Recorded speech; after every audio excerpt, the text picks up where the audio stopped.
തൃശൂർ ജില്ലാ panchayat Mullassery division SSLC+2 പരീക്ഷകളിൽ full A+ നേടിയ വിദ്യാർത്ഥികളെയും 100% വിജയം നേടിയ സ്കൂളുകളെയും പ്രതിഭാസംഗമത്തിൽ ആദരിച്ചു.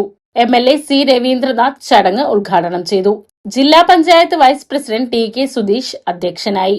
മുല്ലശ്ശേരി പഞ്ചായത്തിലെ EMS കമ്മ്യൂണിറ്റി ഹാളിൽ സംഘടിപ്പിച്ച സംഗമത്തിൽ ജില്ലാ പഞ്ചായത്ത് അംഗം രാകേഷ് കണിയാമ്പറമ്പിൽ, ബ്ലോക്ക് പഞ്ചായത്ത് പ്രസിഡന്റ് ക്ലെമൻ ഫ്രാൻസിസ്, ഗ്രാമപഞ്ചായത്ത് പ്രസിഡന്റുമാരായ ഗ്രേസി ജേക്കബ്, മിനി മോഹൻദാസ്, MP സജീബ്, സിനി പ്രസാദ്, ഗ്രാമപഞ്ചായത്ത് വൈസ് പ്രസിഡന്റ് TK ഷിജു, സഹകരണ ബാങ്ക് പ്രസിഡന്റുമാരായ advocate M Manishankar, KN Manoj, KP Raju എന്നിവർ സംസാരിച്ചു.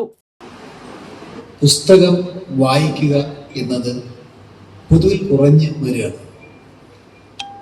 റീഡിംഗ് എന്ന് പറഞ്ഞ് ഇലക്ട്രോണിക് റീഡിംഗ് എന്ന് പറയുന്ന രീതിശാസ്ത്രം ഉണ്ട്. അതിന് കുഴപ്പമൊന്നുമില്ല, നല്ലത് തന്നെ, ഏത് വായനയും നല്ലത് തന്നെ. പക്ഷേ പുസ്തകങ്ങൾ വായിക്കുക എന്നുള്ളത് വളരെ വളരെ പ്രധാനപ്പെട്ടതാണ്.